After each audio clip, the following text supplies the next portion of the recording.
As Republicans rush to fill the Supreme Court vacancy left by the death of Ruth Bader Ginsburg, Democrats are running out of options to stop the process. Justice Ginsburg told her family that it was her, quote, most fervent wish that she not be replaced until a new president is installed.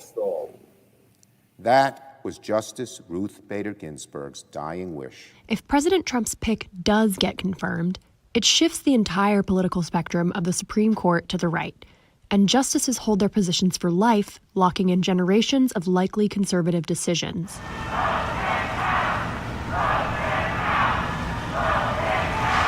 Senate Democrats are trying to slow things down, and some are already looking ahead to the likely confirmation of Trump's nominee and what can be done to minimize the conservative majority on the bench. Pack the Supreme Court. All these threats have been out there for months. What we do know is what the job is right now. This is where packing the Supreme Court comes in. Packing the nation's highest court means expanding the number of justices to shift its ideology. Justice Ginsburg achieved a standing few justices have or ever will. She became a presence in the lives of so many Americans and a part of our culture. A Democratic president could theoretically push legislation through to a Democratic Senate that would add on to the normal 9 SCOTUS seats. Biden has unenthusiastically acknowledged this before. I would not get into court packing. We had 3 justices.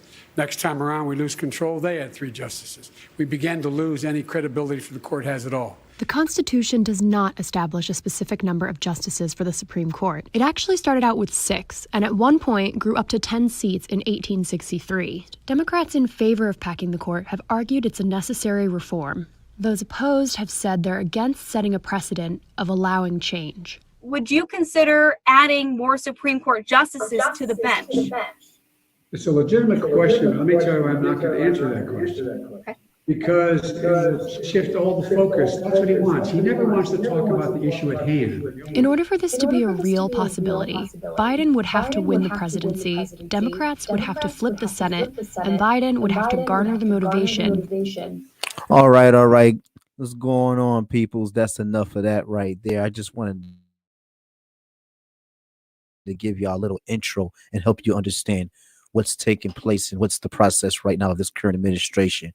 We see Biden in the past talk about how he didn't want to pack the courts and how it was stupid during the Roosevelt's New Deal, how it was actually a dumb thing to pack the courts. But being that you can legally do it, if it's in your jurisdiction and you're able to do it, then who's to say that that decision that you make to pack the courts is dumb?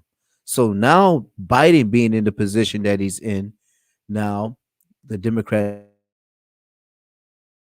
thinking, because with the last Supreme the justice that they just Amy Coney Barrett, they were very upset when Trump elected her for the Supreme Court justice, and being that her views were very conservative, and being that this world nowadays is starting to lean towards more progressive ideologies. Everybody's has their own group and their own plight and their own pretty much political policies and legislations being passed out there.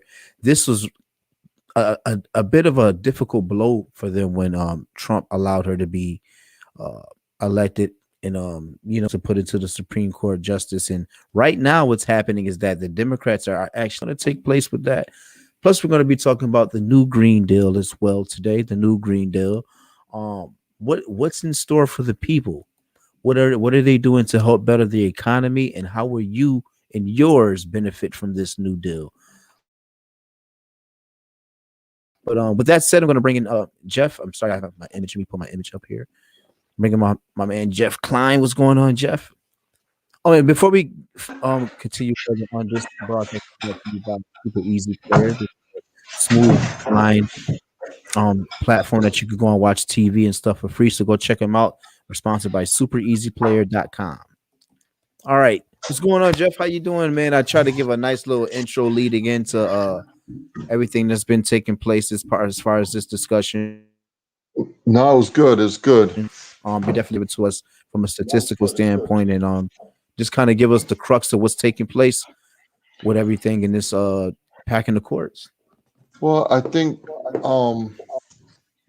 there's a couple things that are coming up. So a lot of it has to do with electing. I mean, Biden wants to elect 4 more Supreme Court justices, or to make it in his plan. That's what he was suggesting.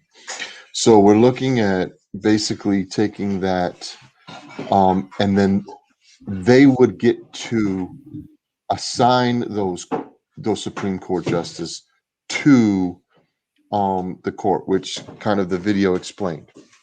So then they can pick and choose what kind of Supreme Court justice they want.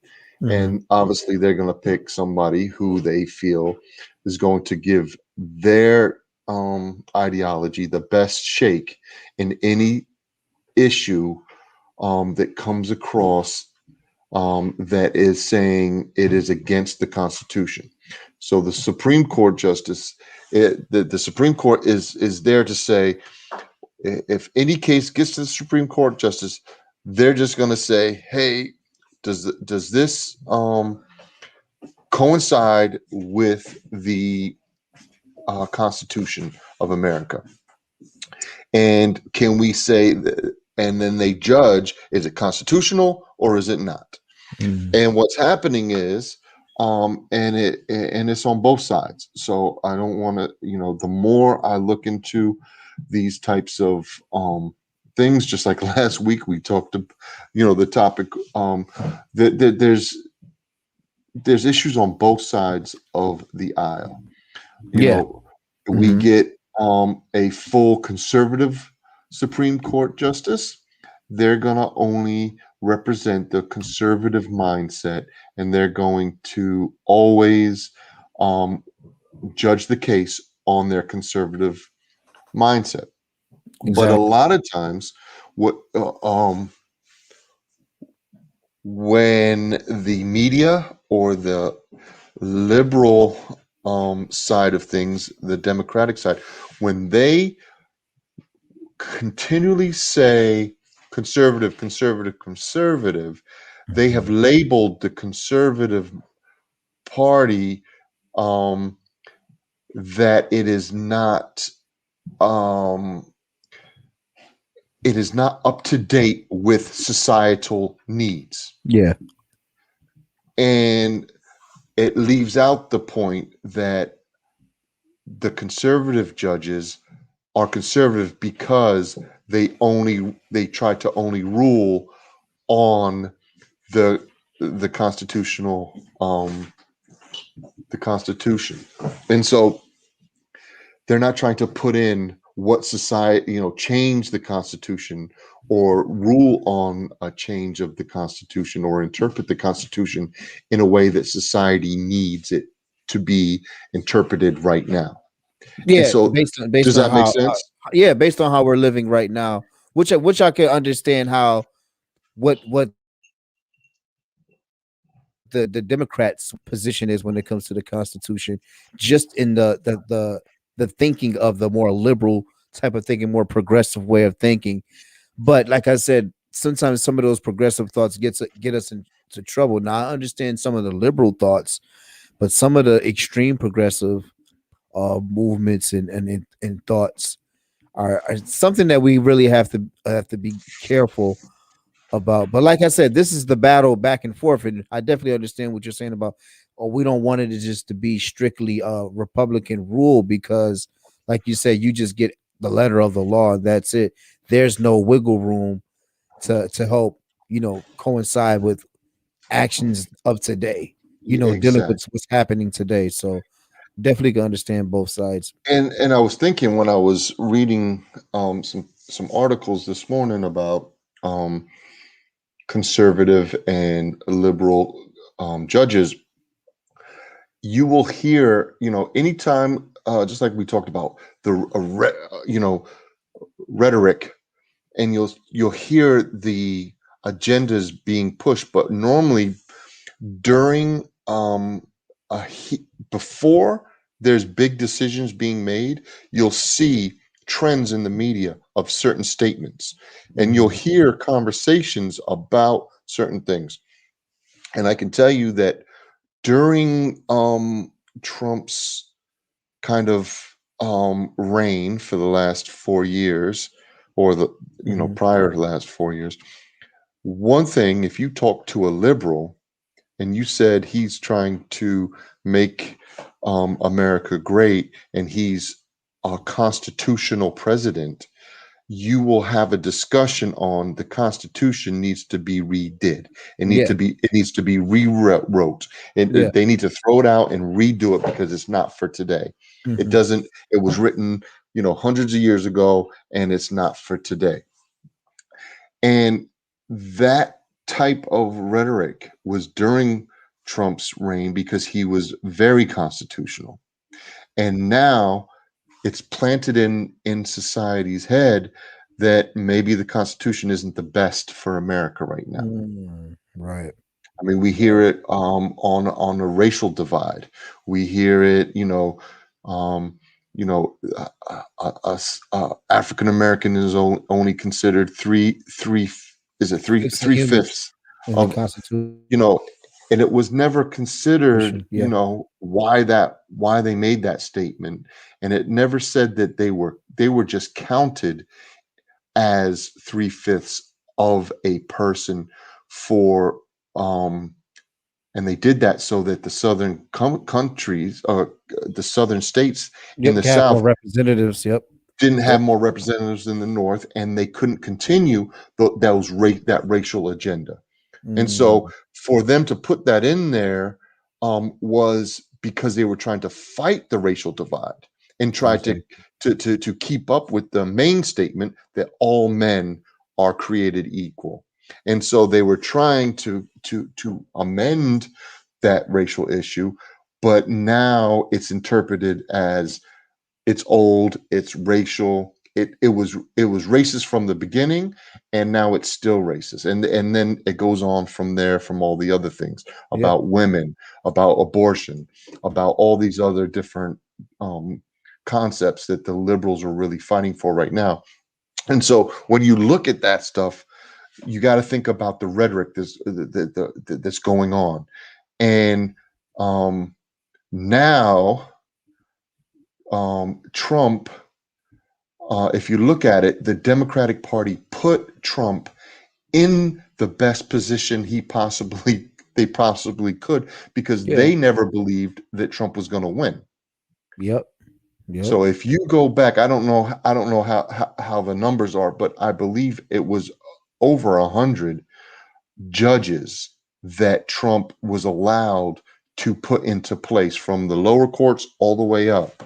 And so he's been able to put in 2 Supreme Court justices during his administration. So that was 2 constitutional judges. That's Amy Coney Barrett and Brett Kavanaugh. Exactly. And we all saw what the Democratic Party tried to do to both of those. They tried to smear them. They made up lies. She was a religious woman who was constitutional, but had a perfect track record, and they still try to make it seem like she was doing something wrong. She had it goes back to what we were saying when, especially to the Supreme Court, whenever there's a side that seems like they're winning. Because let's keep it real. When it comes to the Supreme Court, you have 9 people. There's always an odd number, so you're looking at how many can I get in there that has the same thinking and processes when it comes to policy and legislation and law, as us, that's going to lean more towards our favor when it comes to constitutional issues, whether it be Democratic or Republican. So you're already dealing with: do I have 4 people in there on my side, or 3 people? Or is it 5 versus, versus the 4? Or where's the difference? Now it's kind of like, man, they don't let this conservative president come in here and sneak 2 of them in there. And then now we're looking now. the Democrats are like, okay, well, maybe the courts, get somebody in there in our favor, Yeah. which clearly is what's happening. If you could get the person in your favor, but like I said, we want things to be constitutional within the Constitution. But I also do agree that the Constitution could be amended to kind of help better serve the way that we live in society today. So, But the amendments, that's what I'm trying to say, is they're focusing on the Supreme Court justice. They know that they can't amend the Constitution because the amendments come from Congress. And right now they cannot amend the Constitution because of the filibuster laws. yeah, you were talking about that last time. Yeah, expound on that, the filibuster. And so Yeah. really what this fight is about has no, I don't believe it has so much to do with the Supreme Court. It has to do with the filibuster. And because they know at the last minute, the majority of Congress is ran by the Democrats. But within the majority there there is the minority, which Yeah. are the Republicans. And so when this word filibuster started early in the government and in the 18th century. Yeah. And it's really it came from a word in French, which basically means filibuster, but you could just say it with a French accent and make it sound French. I'm not going to try to say it, but it's referred to as it's really about pirates coming in and raping and pillaging different colonies. And it was a word used for when the pirates came to the West Indies and started to rape and pillage and take whatever they wanted from the Spanish colonies. And that's where the word came from, filibuster. Okay. Well, So yeah. it's going and taking something that is not yours or that doesn't belong to you in a violent way. And so they've adopted this word, and probably the most famous thing that the filibuster that came out of the filibuster and the word filibuster and kind of like the concept of filibustering came out of a movie in the 1930s. And this movie had actor James Stewart in it, and it was called Mr. Smith Goes to Washington. And he basically sat there and talked for 24 hours to delay a vote on a corrupt public works bill. And so the whole movie was all based on this character, and he went to Washington. And the concept of it is, when that bill gets brought up to Congress, they have to vote on it within a certain time. If they don't get to vote on it within a certain time, then it gets squashed.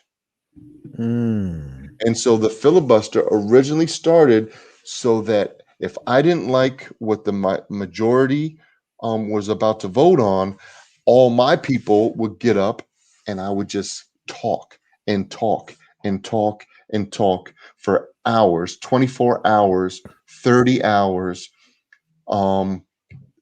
and until that bill goes past its time and it can't get passed, basically. Oh, okay. See, that's very interesting. Always understood like what the filibuster was, as far as I knew they were there to kind of hold up legislation or like overthrow any vote that was actually out there. But I never understood the process as far as that there's actual timing that a bill has to be So, well, that was the early signed by style. to That be was actually the early kind of science of the filibuster. Okay, that's how okay. Congress used it. There was another pretty big filibuster where Andrew Jackson, the president, was trying to put in some stuff together, and they filibustered him in Congress in 1837. So this has been going on for a long time. Oh, and then Oh, got you. there was another big one in history where President Woodrow Wilson was trying to get ahead of World War One, and what he wanted to do was give like kind of like the merchant um the merchant ships that went out to sea and delivered things. Mm-hmm. They were getting bombed and kind of getting hit by German U-boats. And so he wanted to fund a program to give them military backing and put like weapons on board. Oh, okay. And the Congress said that's unconstitutional. We can't do that. And so they never did it. And basically it kind of started and gave power to World War One, and that was one thing that because they filibustered that bill, he wasn't able to do that. And then we went into World War One, and the Germans ran all over us, kind of thing. So you're saying the way that they do it nowadays is there's no time limit? So there is a time limit, but what happened over the years, they put in amendments to this filibuster because they realized it's really not it's only good for the minority. Yeah. So the majority can put up all these great bills, and if somebody doesn't like it, then they can kind of say, hey, we don't like that. I'll give you somebody in there. Yeah. I'll give you a big example of that is and we want to talk about how different sides use it for different reasons. The Civil Rights Bill was filibustered. The Civil Rights Bill in 1964 basically has the record of how long they tried to filibuster. It went on for 70 hours. What? Because the Democratic Party didn't want it. Get out of here. Wow. And so, I just want to kind of back up because they amended it and it's called Rule 22, which authorized 2/3 vote to invoke a cloture or basically if you don't get 2/3 of the vote, then it can go into filibustering. Oh, okay. And so that's what they're fighting right now, is because a lot of the stuff that they are trying to pass, there are some liberals in Congress right now that are in the middle. They're more neutral and they're not so far left. So when you talk about taking guns away, not all Democrats want to say we're going to take guns. Because they know that if they're Democrat in the southern state, there's so many people with guns, they won't have a position next the following voting thing. So they're like, yeah, come on, man, you're putting us out there, and you want to take guns away from Americans, and so I'm not voting for this. I'm going on the books, and I'm not saying. So now they wouldn't get the 2/3 vote, and if they didn't, then it would be filibustered.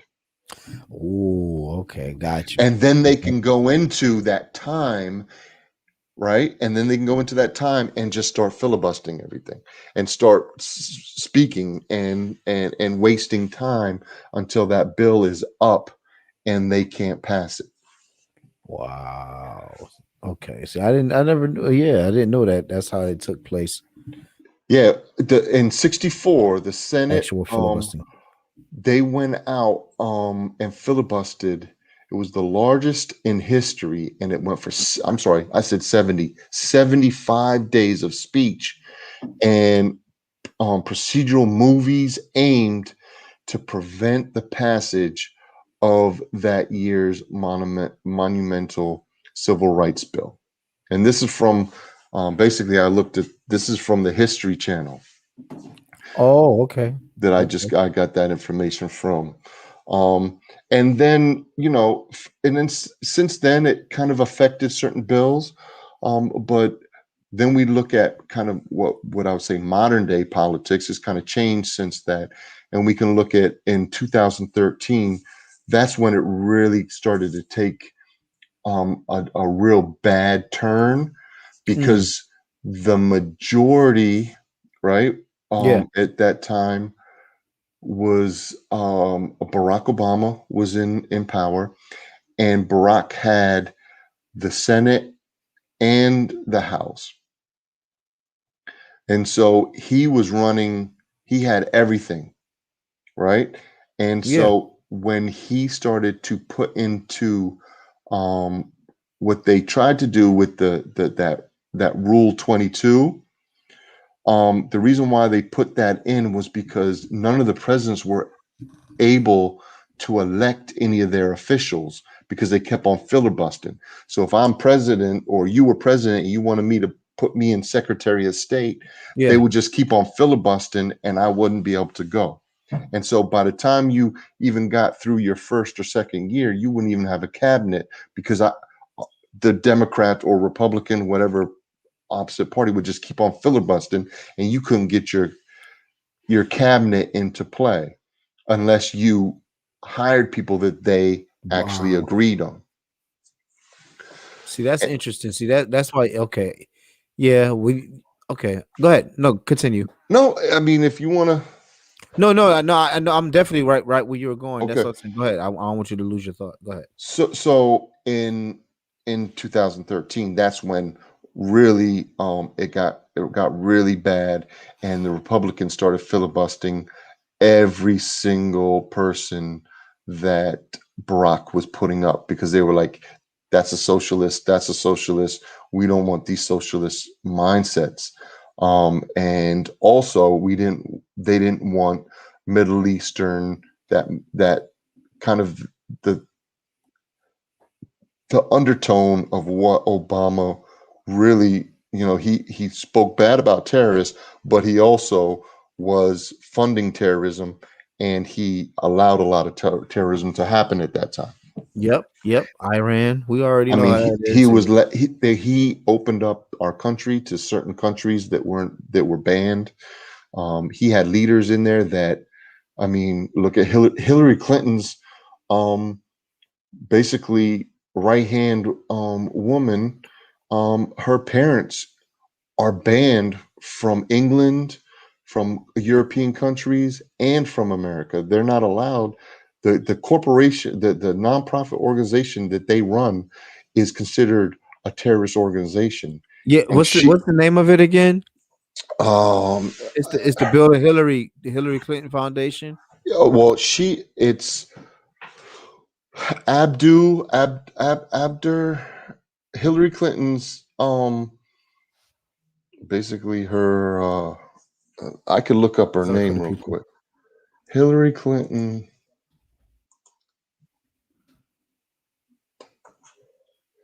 Hillary Clinton's. Because we want to keep good information like that, so people can go out there and go check it out for themselves. Hillary Clinton's. There's Weiner's wife, I think.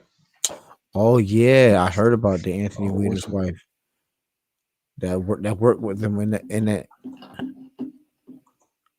I think it's the Bill and Hillary.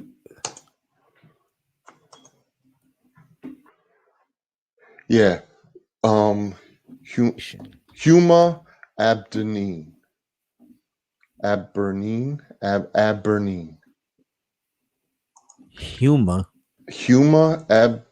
Abedin.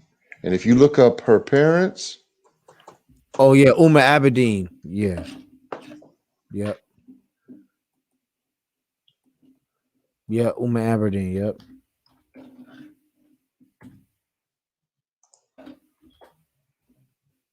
And I mean, her parents are they were banned from England. They have ties to the Muslim Brotherhood. Wasn't she the one that's doing the crazy parties? I mean, she's she a part. She yeah. was a part of a lot of when we talked about minors and Yeah. sex parties and parties that was pretending like they were eating flesh. Yeah, we definitely got that series is coming up for the people. We're gonna definitely Yeah, gotta do a series I on that mean, they're child part of. trafficking. Yeah. Yeah, I've got, and actually some of my stuff for Eyes Wide Open tonight. Um, there, there's actually, we can get into it later, but there's some studies coming out that are coming public that they're really trying to that rhetoric, saying that it's actually good for us to take that adrenaline from these from other bodies, What? yeah, and they're putting No. it in a lot of products now. They're about to open it up to different products. Wow. But See, I don't want to get sidetracked. no, go ahead. No, yeah. Continue But on your build. Yeah. but so anyway, so that's what's going on. Basically, um, they I believe, this is my personal opinion, but we can Arizona right now they're doing a full audit for voter fraud. And they're about to find out exactly what happened during the elections in Arizona. Oh, okay. So that's going on, and nobody's reporting on it. They rented out a full, like a coliseum, to bring in all the votes, all the paper ballots, and actually do a true full audit for everything that happened with the machines, I believe, as well. So that's happening, Wow. but at the same time, the Democratic Party they are scared because in the next year, 2020, all of the Congress and different representatives, they're up for elections. Mm. And so they're trying to hurry up and rush whatever they can before that, because they know that in 2022, their seats they're done. Their seats are done. Their cities are crumbling. The show is over. Yeah. And a lot of these individuals that some of them just barely won in the special elections during the president's elections. Those were special elections that they just had to fill. But now all these other people are up. They're talking about, there's bills to get Nancy Pelosi out of there. And she's up on. They're trying to impeach her. They're trying to, all of these governors from all these bad, states. You look at Cuomo, you look at California, you look at Portland. Yeah, because all the different sex scandals and the insider trading that's taking place inside of Congress, which one of the things that Trump was he was actually against getting inside information and being able to purchase stocks and stuff ahead of time, which honestly, I'm not going to lie, it kind of benefits average people if you're into your stocks, because you could go to certain places and find out what stocks and things that Nancy Pelosi and them are getting their hands into. And once you find that out, that's kind of like insider trading with, you know what I'm saying, when you think about it with the people, because I know if Nancy Pelosi and them is buying tens of $1 million, like she just bought $1 million worth of Roblox, I heard the other day, and I said, oh, my kids love Roblox. I'm like, she just bought $1 million worth of shares of that, but then she bought tens of millions of dollars of shares of some army project. And when you come to find out that America is already going to be moving that way in that direction of that company anyway, so they're privy to a lot of information and stuff that kind of to enrich themselves. And when you're in a position like that to enrich yourselves, I mean, what do you really care about the average man and woman? If you're sitting up there making tens of millions, you're creating legacy wealth versus somebody that's looking for a stimulus check just to pay the bill for the month. You know, it's the separation is definitely there. So, but continue on with your build. I just wanted to touch on that part. Yeah, no, it's good. And I'm just going to bring up a picture real quick. Mhm. That where is it?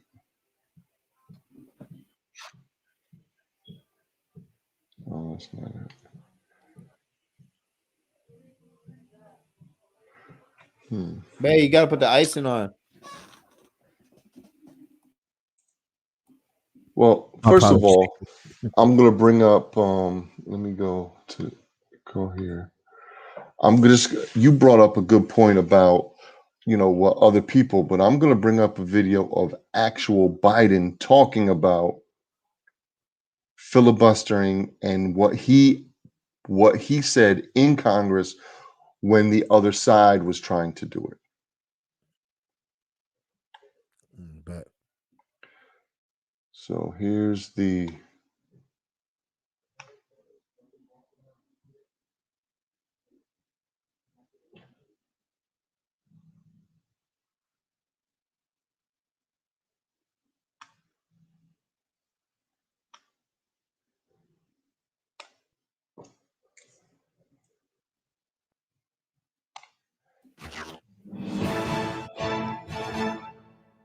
President Roosevelt clearly had the right to send to the United States Senate and the United States Congress a proposal to pack the court. It was totally within his right to do that. He violated no law. He was legalistically absolutely correct, but it was a bonehead idea.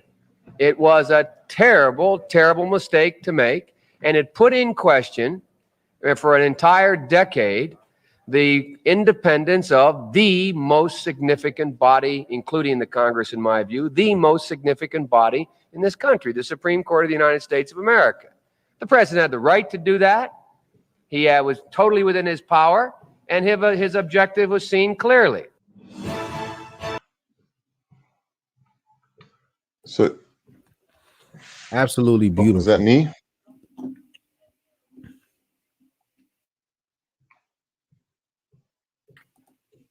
Is that me with the music? Yeah, that's you. Yeah, my music is gone. Yep. You good? I don't hear any music. Oh, you don't hear it. I just hear it on my side. Okay. Yep. So, I mean, Biden has spoke out. That's just one major one. He spoke out multiple times about how this isn't good, because if you take this out, it only helps when you're in power. It doesn't help when you're not. So just imagine 2 years. Now we get the now the Republicans get the House back, get Congress back, get all that back, and then we have a Republican president. The Democratic whole agenda would be down the tubes for and they wouldn't be all done for nothing. Yeah, exactly. And he understands that and knows that. That's why right now, when you hear him being asked about these different processes in the Congress and in legislation and stuff like that, he's going to be being very short on it, because he knows he's going to have to make a tough decision. And a lot of times in politicians, they say one thing and end up doing another, and that's just the name of the game. You have to you try to do what's best for you and your constituents as much as you can. But at the end of the day, I mean, this Biden administration, they're really following behind somebody that's very incompetent. I was watching some clips earlier today. There's a lot of people that says that Biden's always been very incompetent. He's never really been a level. Nobody really ever really took him serious in politics as far as where he stood. He always just said gibberish, and it's a known history about him. So it's just interesting to actually see him as a puppet with the actual hand in his back. But now, I mean, what are you going to do right now? Because this decision that you make is going to affect people in the future to come, and these progressive ideologies. That's why I always believe it's going to be these super progressive ideologies that you're trying to pack the court with these type of people that are just going to sway your way in the Constitution. But like you said, the Constitution is what it is. It's supposed to be not necessarily airtight, but to where it's something that can't really be changed that much. But when there's a will, there's a way. There, like, and what's happening in today's society, a lot of what we thought was the norm is being changed, and sometimes it can be changed within a blink of an eye. You know, it's not there's no more the long wait, and we gotta wait till they get things done right away nowadays. So it's just something that I feel that it's something to sit back and just watch and just kind of see how this plays out. But we already see where societies is headed as a whole. I had a picture of a news clip, but I'm trying to Go ahead, you can pull it up. trying to see if it's in my but it's funny because what we now know, you know, the case that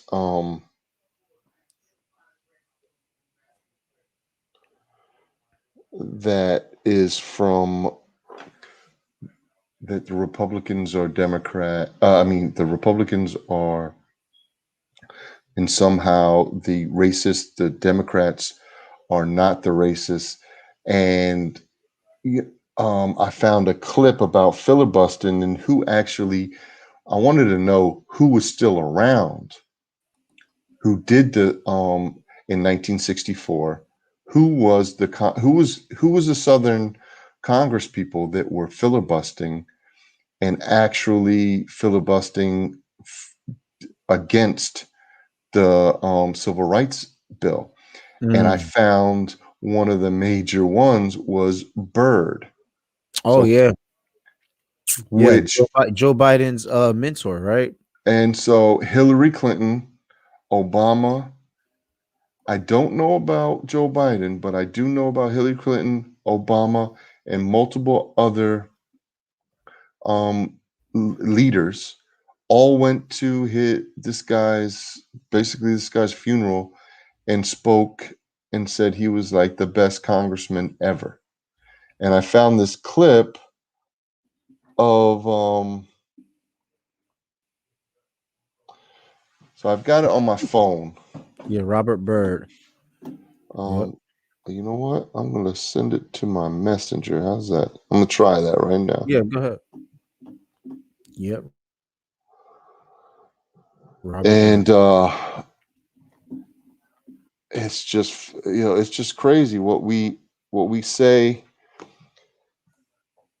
the narratives are, and then we turn around and these people are backing this guy who was so bad. I mean, he was horrible. Yeah, and you are who you associate yourself with. Like, I don't care how you try to play it off. I don't care who you try to say. If you're hanging around this person, you're constantly around this person, and then you also attribute you're to this person like some of your. He's like, okay, we know that he was sharing some of his ideologies and understandings with you, and you probably sat back and partook and said and laughed and probably felt the same way on some of the issues and the way he looked at certain people in society. So to even associate with something like that is just beyond me. And they did it joyously too, like happy in the pictures to be taken with him. Like, yeah.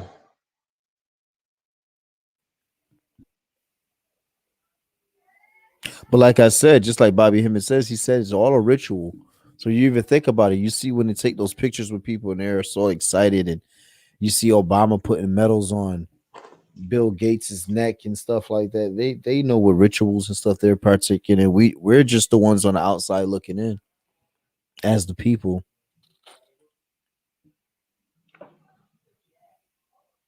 I'm sorry, I'm trying to find this. I guess I can't, but I don't want to waste too much time because it doesn't have too much to do, but it just kind of shows. I'll quickly read it. This is it says garb different, but Byrd's saying this is an article from the early 1960s. It says those concerned with the image of of West Virginia can extract little comfort from the fact that our junior senator talked all night. And he's talking about Byrd, right? Yeah. And so he was a part of the filibuster, talked all night, the empty U.S. Senate chamber against the bill, which does little more than verify that the Constitution and the Declaration of Independence means what they say. When he was younger, he worked working his way up. Next, Robert Byrd presumably wore the sheet with a pointed hood and galloped about Crab Orchard, Raleigh County on whatever masquerade mission the Ku Klux Klan thought vital at that time. He is since stitched to a business suit and a law degree, abandoning the fiddle along with perhaps quietly slipping it behind a chair in the same dusty Sunday school room after an hour of eager guest reading. But it takes more than clothes to make the man. So basically, they're saying that he switched a law degree with a suit and tie and put his Klan outfit on the back of the chair. Wow. And this was reported. Wow. See, some of the stuff I've heard about this guy, like I said, there's never been anything on a positive note that I heard of him. It's pretty much him just reigning supreme. Like, like white supremacy to the fullest for him. But like I said, when you have those different people that we dignify in public now, the Hillary Clintons and the Joe Bidens, I mean, like I said, when you see that these people were his mentorees, and it's kind of disturbing, for us to be even. But like I said, and these are the people that they want to end this filibustering because they want to usher in their bills. They don't want to have any opposition. They don't want to prove that their bills actually make sense, because a lot of them don't.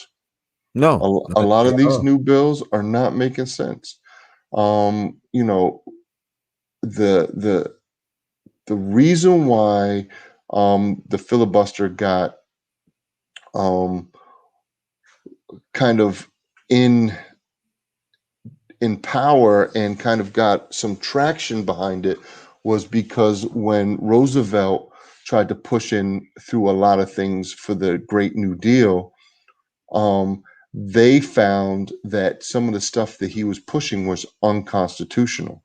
And so if they would have just went without filibustering, Roosevelt would have ushered in the most of everything that he wanted for the New Deal.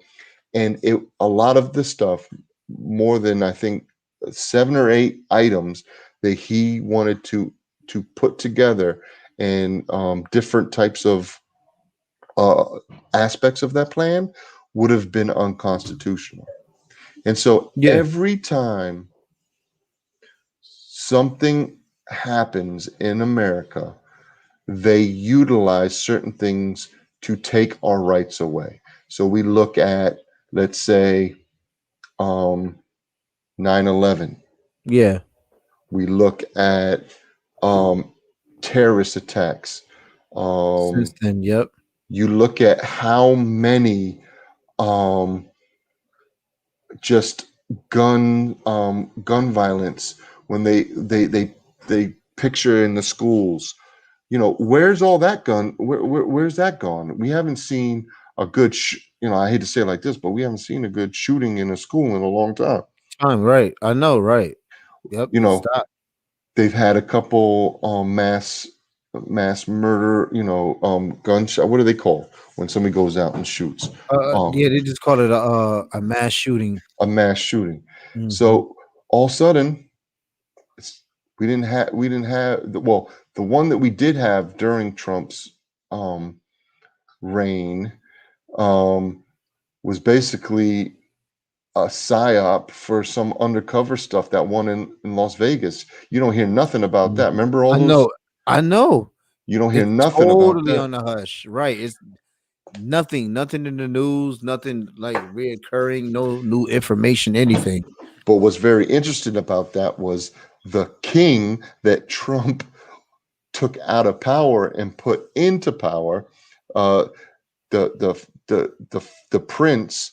He was there, and there's a lot of evidence saying that they were trying to kill him because Trump was putting him into power and taking the old regime out and taking that money and that backing from the Bush and Obama and Clinton era, who were manipulating and using Saudi Arabia to run the Middle East. Yeah. And Yep. so he was there, and they were saying that when they figured out that somebody was trying to take him out, they took him out of there, and they did a mass shooting instead, just to cover up everything, because they were trying to because the original shots were somewhere in a different floor, at a different target. So there's a lot of evidence out there that that point to that was definitely some government, CIA dark. Well, yeah, they always have those missions going on. Yeah. You always find out, once you start putting two and two together, like, man, hold up, there's no way that this guy or this girl could have got all of this clout on their own or made all these different moves without some type of government backing and use that type of firepower. I mean, they were mowing down people, man. But but what I'm trying to say is, now you see what's going on in the news, what's being brought to our attention. And I don't want to take anything away from losing anybody to gun violence or to police brutality. Definitely. Yeah. But that agenda is going to be pushed, and the defunding of police, because of that. And that word defunding does come with some bad aspects, but I have also seen some of the plans for defunding where they're not just talking about defunding, like taking money away from police, but they're saying, let's only fund police departments who get their police from the community. And I'm not opposed to that. No, not at all. But it's very difficult to get police from the community to become police in the areas that really need the most policing. I mean, if you especially, like I said, black, white, or indifferent, if you're just growing up in a hostile environment, which is caused by police, because there's very rare where the police officer is actually coming to stop a crime. Like I tell people all the time, they only come when the crime is over, or they're coming to actually ensue a crime, incite a crime, and get it started. Just try to get some dirt on you. That, Yeah.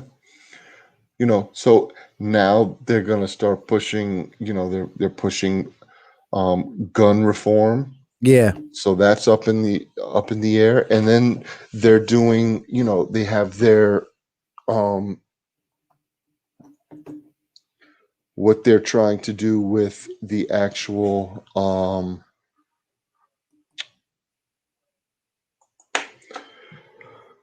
it's not a Green New Deal. They have their deal, which is kind of a combination of some of the aspects of the Green New Deal, of what AOC was pushing and Bernie. They've taken that and combining that with kind of an infrastructure plan. And so and within that infrastructure plan, there is a lot to unpack. And to find out what they're trying, who are they trying to fund, who's going to do all this work? We talk about union compared to non-union. We talk about, a lot of times what happens is these bills, they're payoffs. And so all of a sudden, we're going to say, oh, well, we're going to give all the unions all the highway jobs, and we're going to do that. But those highway jobs and the money that goes to get that done, all has to be distributed, and it never goes to what it really needs to go to, which is building a new highway. And we see that time and time again when you look at where Nancy Pelosi is building her tunnel, where Chuck Schumer's bridge needs to be fixed, and all of these different cities that are crumbling. Where does the money go? Where does this money go? And why can't it be publicly asked for? Like, this is what I'm saying. Like, where's the public banking statements? You know what I'm saying? Like, where is something that we can see actually in the public to be like, oh, let me check and see what was this money spent on today. Let me go check the public record. Oh, they took $50,000 such and such neighborhood. Okay, cool. Where's the forms that people that can actually go and apply for whatever loan or whatever business opportunity that's coming from these monies? Where is that taking place at? And if you're telling me the same entities that we've been going to, the ABC, workforce, just all the different cliche of companies, staffing companies that you come across, work same day, get paid same day type of things. Where? I mean, help us understand, So It's crazy. we need how these funds are being allocated and going to where. I heard a conversation yesterday where I was watching something with Thomas Sowell, and it was asking him about the plight of the Black community and why he never really got involved into it. And he used an example of Al Sharpton, how Al Sharpton got fat off the plight of the people. Now they asked Al Sharpton, how do you, if you really wanted to help the people, do you know that your income would drop significantly, almost to a 80% drop, and you'll be living pretty money out, as I feel at this point in your life, Al Sharpton. And he probably would turn that down. Like, nah, I've been making money on this plight, all these different movements and marching. I'm eating off the fat of the land, and my people out there still suffering, still dealing with this. So, we see it all in different ways when it comes to that money that we're giving to help improve and do things. We need a better understanding of what's taking place with that. It's just, and then on top of that, But for the most part, well, when they get the funding, so we say, oh, how much funding goes into after school programs, computers, all of these different programs for the urban city school districts. Yeah. But yet they still continue. I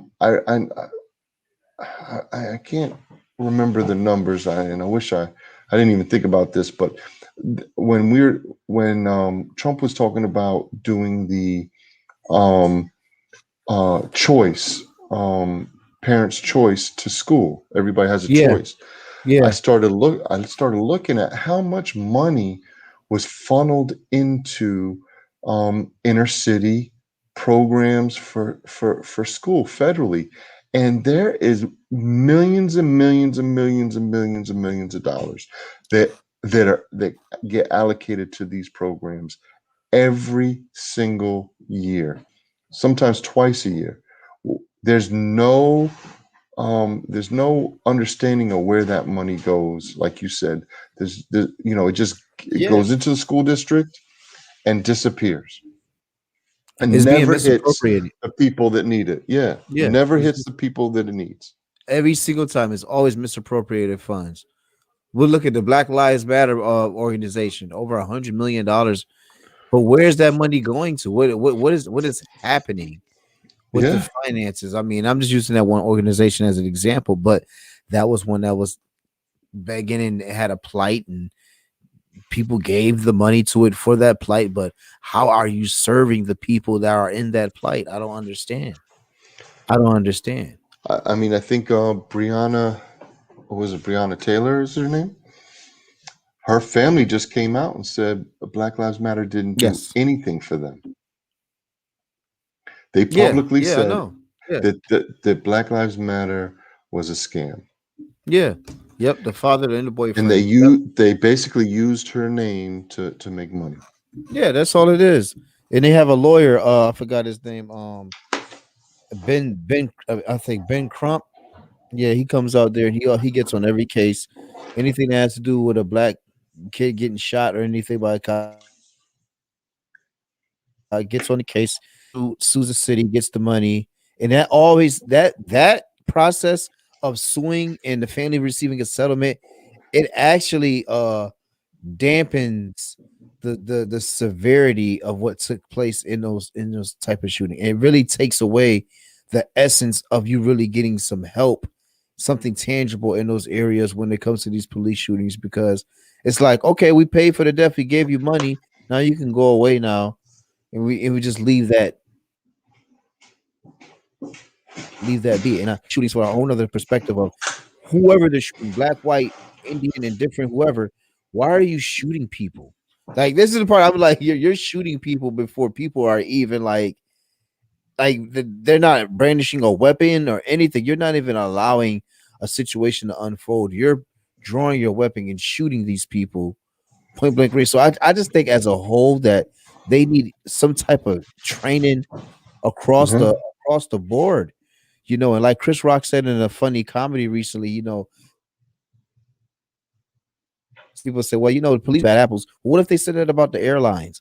What if they said that about, you know, a taxi service company or something? Oh yeah, we have great drivers, but we have a few bad apples that like to crash into a mountain from time to time or crash into the ocean. Or you know what I'm saying? Like, but we say that, oh, so a bad apple is murder. Okay, so we just gonna say murder is a bad apple. Okay, we're gonna sum it because that person being a bad apple. Like, no, just something a little bit more deeper going. And do you feel like it becomes Chris Rock hit it on the head? Yeah. From your perspective, do you feel that there is a sense of insubordination that is happening with people that are being pulled over, being caught in these situations, whether good or bad? I remember I was listening to an article about this drug dealer who basically was running drugs in his car, knew he was getting pulled over for no reason, being pulled over for being black, right? Yeah. But he knew he was in the wrong. And Yeah. how and I think it was Jay-Z, I think it was, or somebody, it was some artist, I forgot who it was. But he remembers that feeling like it's an injustice. But yet I know that I've got, you know, six bricks of coke in the back of my car. And I'm not saying that happens all the time, but what I am trying to say is, I hear this comment said a lot. Just do what they tell you to do and you won't die, right? Right. And I don't know that I believe that. I'm just wondering from your perspective, I as a white man, I couldn't say that. You know what I'm saying? Yeah. Yeah. Because I don't feel like I have that. I don't, I just don't feel like that. I mean, that's one of the arguments that I always have. I always say, you know, why even get aggressive if you already know what the climate is like when it comes to, you know, a black and white interaction when it comes to the police being pulled over. I mean, I wouldn't even give them anything to even, you know, but that one video that I shared, that was very disturbing. about the military guy. Now I understand the military guy's position where the cops say, "Hey, we've been trying to pull you over, and you drove for a whole nother mile and pulled over." Well, hey, I wanted to get to a lighted area. Once I got to a lighted area, I pulled over because I'm already in fear. Now that doesn't. I mean, some people see the climate and nowadays and just be like, I'm actually just scared if a cop just pulled me over. Yeah. But the fact when they pulled him over and he had both his hands out the window, but they were just being so like, all right, son, this is your day. Get off the car. I said they went into a mode that was so crazy. And then you see the film, you see the guy saying, What is going on? is the talking so the problem? What is going on? And then the police sprays him right in the face with the pepper spray. I'm like, what the hell? I said, see, what happens is I said, we automatically gotta understand, and this is just a high school thing. I mean, like I said, I don't really get into it, black, white, or whatever. We always looked at people that became cops. Maybe you were bullied on or something like that in school, and you felt like you needed to go get a badge. So I said, you already have that dynamic taking place. Yeah. So I tell people off the rip, like, yo, when a cop pulling you over, they're automatically not saying all, but most of them are that prestige about themselves, like, I'm a cop, so you automatically need to listen and don't. So just all right, play into that, give them their little play and stuff like that. And if your papers and stuff is clean, whatever it is I did wrong, then you go about your day. But if you know you're in the wrong and you start getting agitated and you start giving the cops problems, and I mean, it's tough being a cop. I see it on the other side. It's tough. It's got to be tough too. Like, you're looking at a car, you don't know what's taking place. But I said, man, for you to and shooting first, I said, you're not even trying to take cover or the cop that even shot the kid that the mistaken talk about she thought it was a taser. I said, now that right there was just in itself is kind of inexcusable. I said, I seen the taser in the gun. I watched the video and seen you holding the gun out and waited a few seconds and then shot. So it's kind of like, I don't understand the whole thing. And people say I don't get into the black and white thing because I said like the media is the one that's to perpetuate that over and over again. Not to say that it doesn't take place in certain cities and states, but to try to make it something that's happening in the macrocosm. I said for me it's kind of it's a give or take when it comes to that. So to your question, I mean, I feel like people need to, when they pull you over, play your part, be cool. Don't give them any energy for them to want to pull you out the car and check your car and search your car. Just be cool. Because the reason why I say that is because I watch a lot of videos on YouTube about people who know their rights. They're all over the place, right? You can go in and see, man get pulled over, knew his rights, shut down cop, right? Yep. And I've tried, I'm not saying I know anything about being,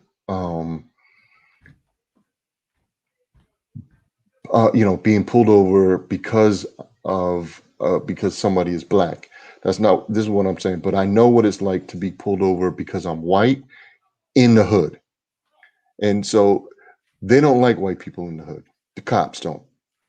Because you're either doing two things. You're either getting drugs, right, or you're involved in getting people drugs. And so basically every time I would come out of leave the hood to go back to my house when we moved out of the hood, I would get harassed. There's always cops right at the border of every surrounded by a city, right? As soon as you cross over into a suburban area, there's the cop there, or the city cop is waiting there as you leave to catch you. And so that's been my kind of experience, my experience. And I've gotten pulled over. I've got strip searched. My car has been gutted. I remember they tried to tell me they found weed seeds and all this stuff. I made sure that just crazy stuff. I had my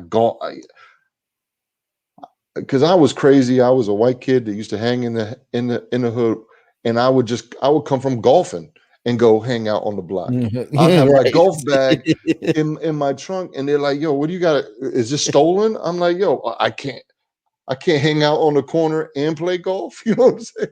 Like they just couldn't. Yeah, like They couldn't get it. They didn't understand who I was, and I was harassed a lot. I could tell you probably within a year.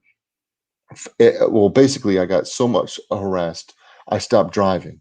I started riding my mountain bike into to go hang out with all my friends, and I would take a cab or whatever home.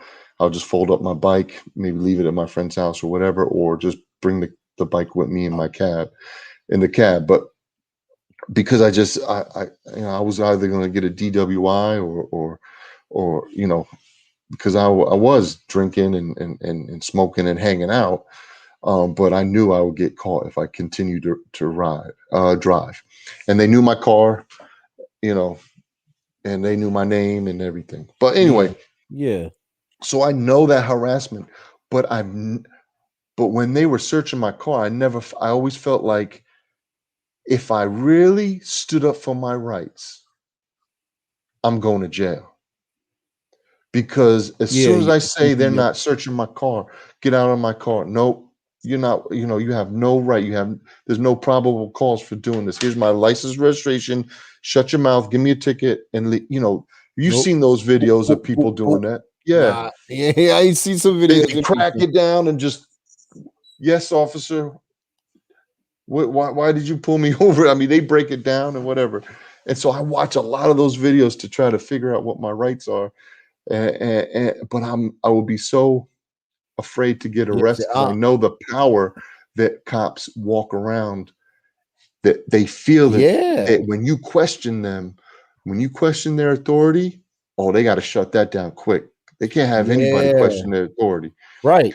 That's what I'm saying. That's why I said they automatically had like this like complex about them that you can't really be trying to question too much already. You get some lighthearted ones from time to time. Actually, I've been pulled over before just to be told to be safe about something on my car. I've been hanging off. It wasn't even like giving a ticket. It was literally like telling, "Hey, buddy, be careful with this light right here." You know what I'm saying? Or I seen this hanging off your muffler there. Everything okay? All right, just make sure you get home safe. It's been stuff like that has happened to me a couple of times, though. I'm kind of like, okay, that cop was cool. But for the most part, I never grew up in a society feeling like cops were beating me down and I never felt. I just always had that leeriness about police, like, they're gonna cop, get low. You know what I'm saying? We already knew like that dynamic was. Yeah. And there were certain I ones. never felt personally disrespectful police officers and stuff like that. There were certain ones in our hood that had reputations. I remember this one called Smitty. He was, and I think he ended up getting let go because he would straight up fight you. I mean, there's mad stories of him. I don't know. He was more of a gangster than a cop. See those are the ones that become cops. Yeah. And I just got done watching on training day. Yeah. that's how it be. But that's what happens. A lot of those college kids, fraternities and frats, and I'm about to become a cop, man. Ultimate authority. We had a couple of them. I remember my my one friend told me the story. He was walking. It was past parole. Past his curfew. And he knew that the cops saw him, and so he dipped in this little alley, and he saw the cop, and the cop was one of the guys that we went to school with. So he thought, if I just dip in the alley, he knows who I am. He's not going to go all out to go get me. He said he chased him. He jumped over a couple fences. He said by the third fence, he said, man, I was out of wind. And he was like, and I knew that this young kid was, he was all in shape and he was thin. He was like, he was right behind me. So I just waited for him to jump over the third fence. He was like, and I called him and knocked him out and started doing what I had to do. He said, I knew to get away, right? Yeah. And so he thought he was going to get away, but all the other cops jumped on. He said he got beat up really bad that night. That's funny. And he said Wow. but Yeah, while I so was that getting, brotherhood is real. yeah, he said he said I was getting stomped out. I just saw him laying next to me. I didn't even feel it. Wow. See, that's why I say you got to be careful with that brotherhood, man. But for the most part, like I said, with the discussion that we had with the packing of court and bringing everything into that discussion and helping people see how it's not so much them actually packing the court, it's what they're packing the court To pass. for. It's your actual incentive in packing the court. But like I said, the issues we talk about when you get certain issues that take place down the road, where's this money? If you're going to be helping communities, what are you doing with this money in these communities? And it even brought us to the discussion. It brings us back to police brutality and this. So when you look at this discussion and from a linear perspective, you see why this is so serious that we have to be careful in who we deem our constitution, how we allow our constitution to represent us, and will we allow it to be something that is something that continues to be valid in the future? Because the way that we're moving right now is like we're going to write up a whole new constitution before it's said and done, with the Green New Deal and the restarting of everything. So it's just something to kind of be mindful and watchful for when it comes to your rights and what's happening in your everyday life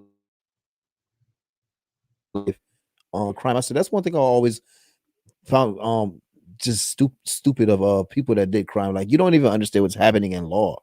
At least if you even understood what's happening and all that downtime that you have, at least try to study some laws, see what your rights are.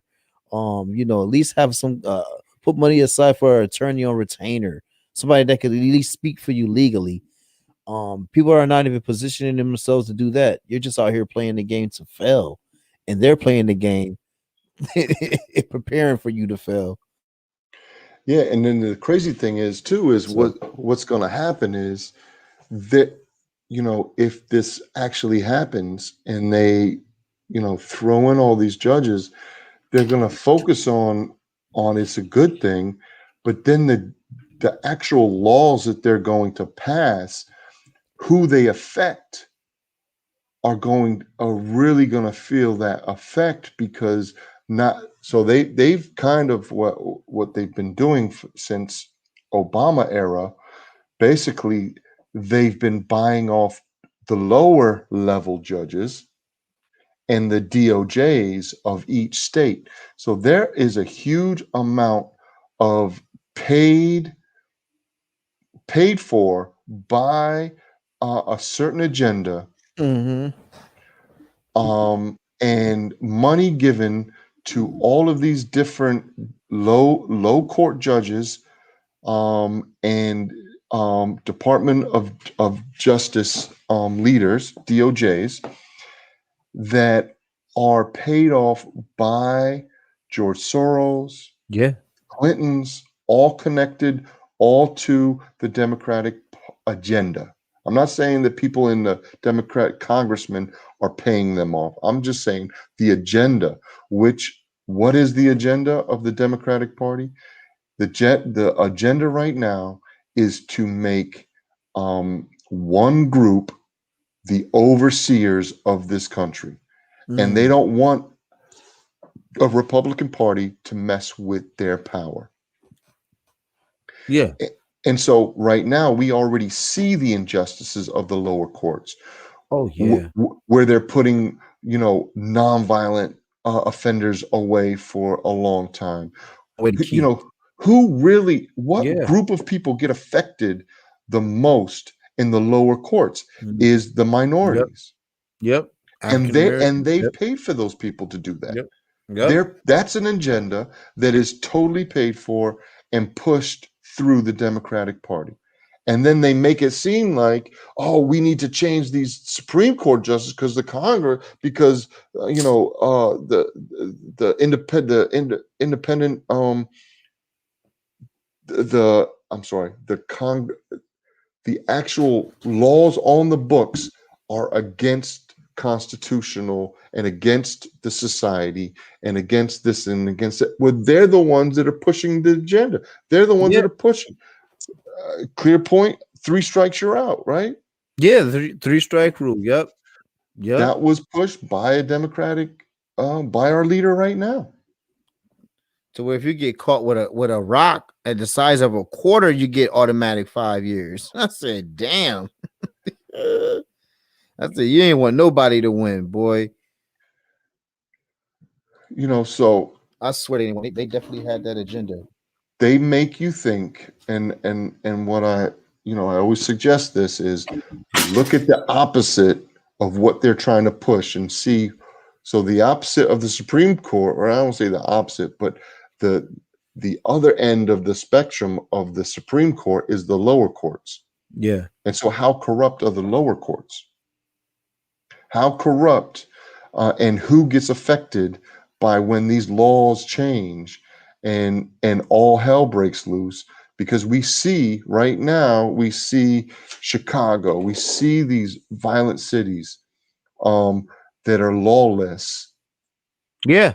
And I can tell you that any type of gun ban, any type of gun law is not going to affect a Rochester inner city shootings. It's not going to affect Chicago. Those guns are placed there for an agenda.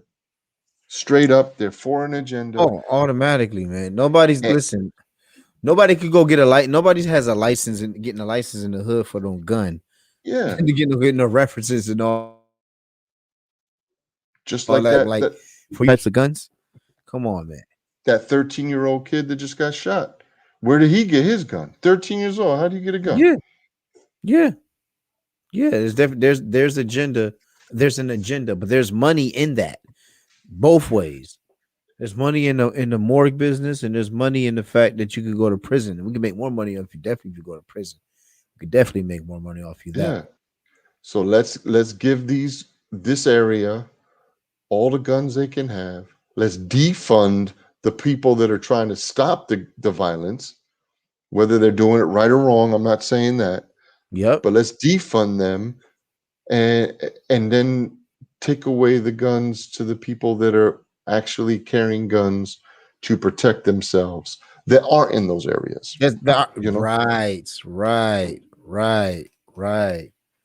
That's the whole fact. But so like I said, for most part, for the people, like I said, you get a better understanding of where we're coming from when we're talking about packing the courts and how that trickles down to the smaller courts and things like that, how it actually can affect us as a whole. I mean, you really have to sit back and really think about, the games that are being played with the people. But like I said, that discussion itself is definitely something that when we came up with this show for this discussion, we said, we really need to highlight and help people understand what's taking place on both sides and why do they feel the need to pack the court. So I felt like we definitely gave people a better insight of what's taking place in that area. How can us as the people do anything to affect that?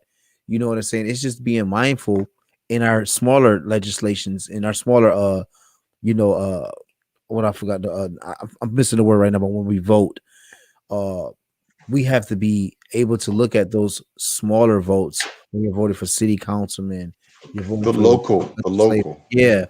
When you're voting for those people and you're putting these people in position, what are we really getting for these people? What is the history of these people? Who are they connected to? And once you find these things out, you need to let that allow you to be able to tell you the story, to tell you the narrative of where this person is going to be going and where they're headed. There's always markers that's going to show you what a person's true agenda is. But if you're too caught up in that person, in a star in fandom, then you will never be able to see the realness and what their true agenda really is. And it 9 times out of 10 is not an agenda that's solely for the people or their constituents. It's always something that just betters their party as a whole and all the time it's not always in the best interest of the people that voted for you. So that's where I stand when it comes to the the packing the court issue. I mean, for me, I said I learned a lot just in researching. Yeah, me too. And just seeing how our people are going to be affected by this.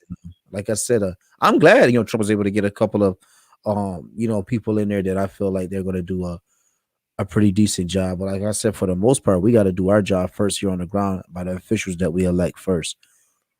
So, but I know anything that you wanted to do with you had something for us tonight with the keep your eyes open as well. Yeah, keep your eyes open. Just wanted to kind of throw some I got 2 articles, same Yeah, topic, please.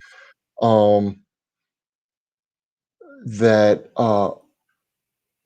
I don't know how it's going to affect anything. I'm not saying that things are going to be overturned, votes are going to be overturned, but we're finally going to find out exactly what is going on with Arizona. But I wanted to kind of show one thing.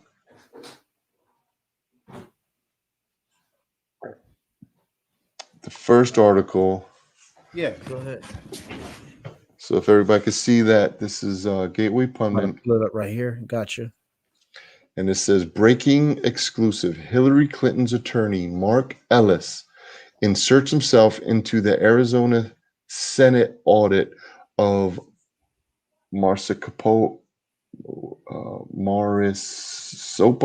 County is using Maricopa. I got you. Maricopa, yeah, County. Maricopa County is using his massive network to broaden his attack. What are they hiding? So they're trying everything possible. They're sending in the heavy hitters to go into this audit and try to basically hush it. You can see the stakes are astronomical for the Democrats. After all, the November 3rd, 2000 elections still gained them the presidency and control of Congress. If 1 or 2 people get turned over, they lose their the filibuster is not going to even matter. So that's why they're trying to hurry up with this filibuster stuff, because they know there's some Senate seats that are in question right now. Nice. See, so okay, so right now they're saying that they're going to be recount votes, and you're saying that recount can actually usurp this current presidency, is what you're saying, just to clarify for the people. So to clarify, basically what happened was every case that went before these lower judges that I just talked about were paid for by George Soros, Hillary Clinton, and Obama. These lower judges all said that the cases were dismissed without standing. Okay? They were saying that there was no merit in the case to go forward and actually show any proof. Correct. No proof has ever went in front of a judge and a judge said, nope, there was no voter fraud here. That has never happened. What happened was the judges said, no standing, no standing, no standing, meaning we're not even going to look at it. You're making this up. I don't want to hear it, and sent them away. So the reason why this is so big is because if they find anything in this audit, all of those other cases will be opened up, and they cannot say it doesn't have standing. That's going to be beautiful. And then on top of that, the Supreme Court justice also said there was no standing, but they said that because they were not supposed to even look at it until the lower courts did. So they, although it was kind of frustrating for a lot of Trump fans and a lot of people who really wanted to find out if there was some kind of fraud, The reason why they didn't, I do understand, because it skipped the lower courts, and for them to say it was no, for the lower courts to say it was no standing, and for them to say there it was standing, and they would look at it, would kind of usurp the system and make the system look pretty bad. And so there was, I will say that there was some reason why, but and they didn't want. Obviously, they didn't want to be the ones to usher in all this corruption. Got you. And Nice. to say that other states actually broke their constitution, because that's really what a lot of the cases were about, was that the actual states broke their constitution. They're not allowed to make any changes to the voter methods, or any way that is changed in the voter procedures. That has to go through Congress, in the state Congress, and go through the state legislation and be voted on, so that people can actually know what's going on. They can't just change the rules at the last minute and not being voted on. But that goes back to the bigger discussion that we had, is when those smaller courts and you have those different judges and people that are just dismissing these cases and not looking more into it. That is the bigger issue that we say that takes place on the ground. If we don't have those relationships, if we don't understand who's this man or woman that we have in this office, if we don't know what's taking place there, then this is how they could get into cahoots and to just, collectively take us out with their own agendas. I mean, this audit is going to be for 2.1 million ballots they're going to go through, 60% of the ballots in the state, and the audit will be performed in front of cameras. All participants are being reviewed by background checks now. I mean, this is a big deal. Absolutely amazing, man. Like I said, I've always sat back and said, hey, I know something wasn't right, but like I said, I'm glad that they continue to stay diligent and persistent and keep pushing. Don't give up on this. And like I said, people are getting mad now because they're talking about showing IDs and stuff for voting. Well, it should be done, because the way at the mass scale that voting fraud was taking place this year, we don't want it to get worse the following years to come, and then we'll be dealing with something even more worse by not getting in the bud now. So, like I said, for the most part, just continue to keep your eyes focused in place in the news. We have been sharing articles on our fan page. We've been putting some videos and stuff out there for you, some clips and things as well. So continue to just follow, like, share, subscribe, and continue to be a part of this journey here. The .com will be up very shortly, and we'll be also running some very interesting campaigns in the future as well, based off of the .coms, and having some peer-reviewed articles, personal articles put up there, and also some links to some interesting case studies and things that we come across ourselves that we feel that the people that are interested in these type of topics will be interested in as well. Any final words that you want to share with the people? No, just the other thing that I was going to say is just there's a lot of interesting stuff coming out about the vaccines that you guys, anybody who is thinking about taking it or have taken it, please do your due diligence. There's a lot of stuff coming out, and I won't get into it, but we'll start to. I've got a whole list of articles that I'm going to start posting this week on our Facebook page, all about the RNA and how they have proven that it does change our DNA, and they're trying to figure out how does it do that and what is the effects of actually our DNA being changed. So I'll start to post some of that stuff up starting probably Monday. Yeah. So keep in tune and interact, man. Let's have some discussion about some of this stuff. Definitely. Don't be afraid. We will answer any of the questions or statements that are posted. on these pages, and we'll try to. If you have more information, don't be shy. Post it, in the reply too. Other articles, other information. This is a place for us to get the truth. We don't have it all. I know, and, right? We definitely need more people coming in with their perspectives, and their articles, and their research as well. So that'll definitely help. Jeff, though, I'm going to end this broadcast. Yep, Stay I here. got Don't it. go nowhere. I'm just going to end it. Okay. All right, people's peace. All right. Peace.